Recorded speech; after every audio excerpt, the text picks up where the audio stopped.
Bagion Inês Assis.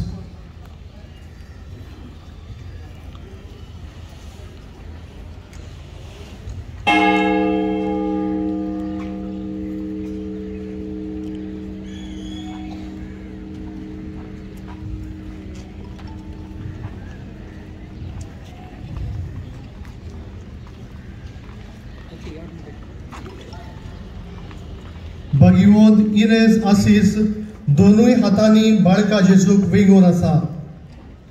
जेजू मेवला तुम्ही मोची सवें वेगून रावशात आनी मोची उतरां तुमची सवें रावती जाल्यार तुमकां जाय ते मागात आनी ते तुमकां घडटले.